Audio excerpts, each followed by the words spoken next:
In April of 2021, President Joe Biden ordered the withdrawal of the last few thousand American troops within Afghanistan.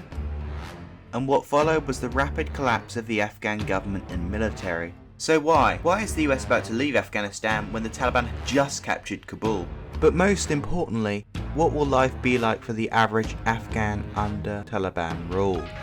Firstly, let's understand the roots of the conflict. For that, you need to understand a bit of Afghan history. For centuries, Afghanistan had been a region with many different tribes that all acted independently from each other. However, the country soon became of interest by the Russian and British empires, which had grabbed as much land as they could, as long as it didn't touch each other. Afghanistan was used as a buffer between the two powers. This would then split apart many ethnic groups. Briefly, the British would take over the country. However, by 1919, Afghanistan had become fully independent again as an emirate, and a little later a kingdom.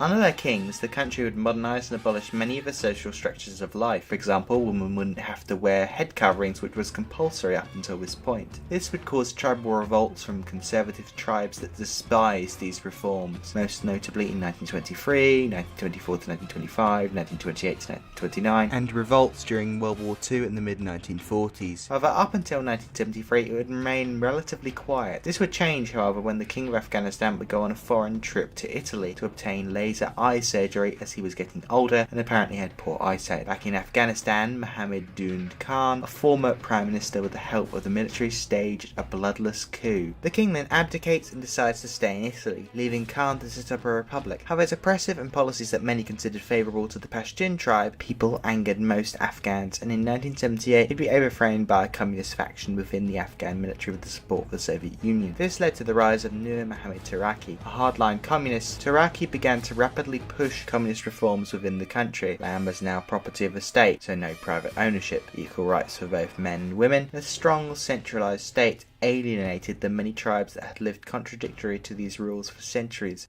causing many of them to take up arms and fight this new government. Meanwhile, Hafizullah Amin, a member of the government who had helped Taraki to get into power, began to appoint many of his own family members to government, and so therefore strengthening his influence within the government. This alarmed Taraki and eventually began to make plans to remove Amin from government. This caused Amin to order the assassination of Taraki, deciding he should be president instead. On top of all this, by now in late 1979, more and more Islamic tribes were beginning to fight the Afghan government. The situation was rapidly spiralling out of control.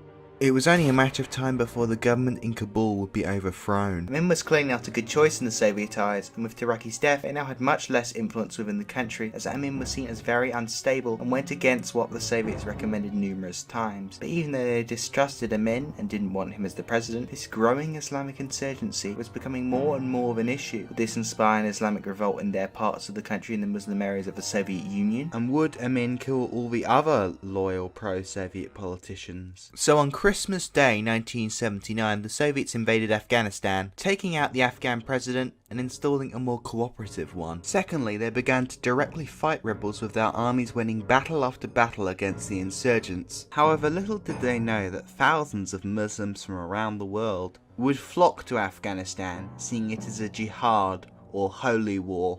And with the Cold War on, the new president, Ronald Reagan, who had campaigned on a hardline stance on the Soviets, decided to fund and supply many of these Islamic fighters, unaware that many hated the US but just slightly less than the Soviets. This included Osama bin Laden, born to a wealthy construction company. Osama would have plenty of funds to invest in this jihad.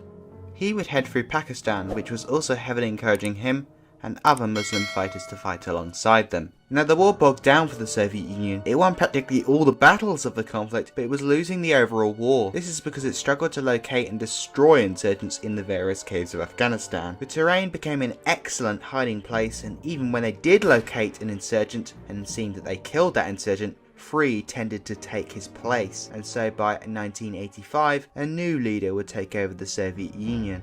Although initially endorsing the conflict in public, he privately had his doubts. He would decide to scale back Soviet troops in the country, encouraging a dialogue between the Afghan Communist government and the mainly Islamic rebel opposition. But in 1989, he finally decided to fully remove all Soviet troops from Afghanistan, and now the Afghan Communist regime was severely weakened. And with the Soviet Union's collapse in 1991, the new Russian Federation decided to cut off all financial aid. dooming the government. Now a new phase of the war began. With a common communist enemy destroyed, the various Islamist groups broke apart and began fighting for power, and Afghanistan was soon plunged into warlordism. This angered many religious scholars who wanted a united hardline Islamic nation, and so in 1994, the Taliban, led by Mohammed Omar, was born. The new group attracted much support, and very quickly they had conquered most of Afghanistan along with the capital city Kabul, mainly due to their military support from Pakistan and financial support from Saudi Arabia. Meanwhile, Osama bin Laden had by this time founded Al-Qaeda and decided to attack America from where he was in the mountains of Afghanistan, committing the terrible 9/11 attacks on the World Trade Center. Meanwhile, the last few warlords in the north decided to band together to resist the Taliban, to form the Northern Alliance and to continue fighting from the north of the country. The US then ordered the Taliban to hand over Osama or face being invaded. The Taliban refused, asking instead for evidence he committed the attack. The US then refused, seeing it as a delay tactic, and invaded the country, defeating the combined Taliban-Al-Qaeda forces, and decided to help cooperate with this Northern Alliance. However, although defeated in open combat, many Islamist militants flee into the mountains of Afghanistan, get many new recruits from experienced and new fighters that see the US invasion just like the previous Soviet invasion as a holy war that they must win. After years more of war, troop numbers continue to increase and fluctuate depending upon different strategies and when different presidents inherited the conflict.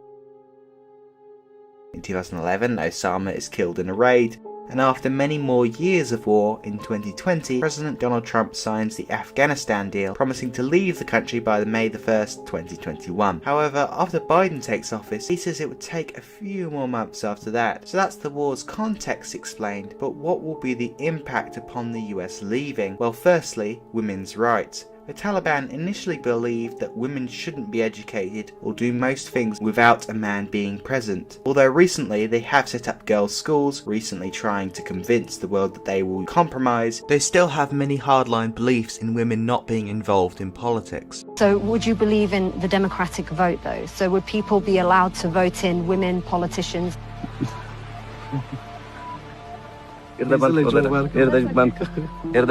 No kite flying, and you can't keep birds as a pet. This is because it's apparently seen as un-Islamic.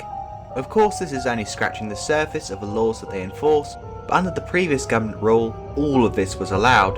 The final issue as a result of the Taliban takeover is that of Al-Qaeda and other terrorist groups. The Taliban had been known to cooperate with terrorist groups before, and are trying to convince the West that this isn't happening anymore, and that they are separate groups.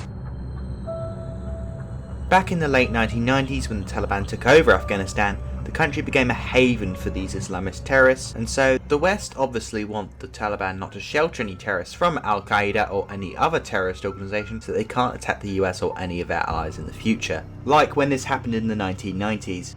The problem with that is that they kind of share similar goals. They both want to create an Islamic nation within Afghanistan, but Al-Qaeda wants to go even further by taking over all Muslim countries completely and ending Western influence there. The Taliban have been known to commit attacks against the US and other native forces, but not outside of Afghanistan, whereas Al-Qaeda have, obviously. But despite the collapse of the Afghan government and military, finally the US is about to leave after 2 decades of war.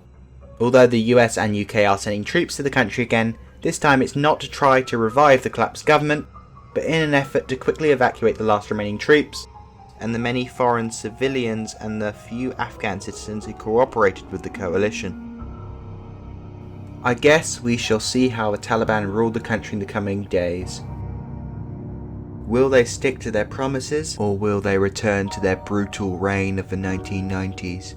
I hope you liked the video. I know the topic was very depressing, but this is very important news. So if you like these sort of videos in terms of its information, then please do subscribe. I have a number of other videos from Syria to Israel-Palestine to Iraq, so please do check out the Modern Middle Eastern Conflicts playlist. I will bring that up in just a little while, and if you have a suggestion for another video to add to the playlist or my channel in general, please say so, and as always, thanks for watching.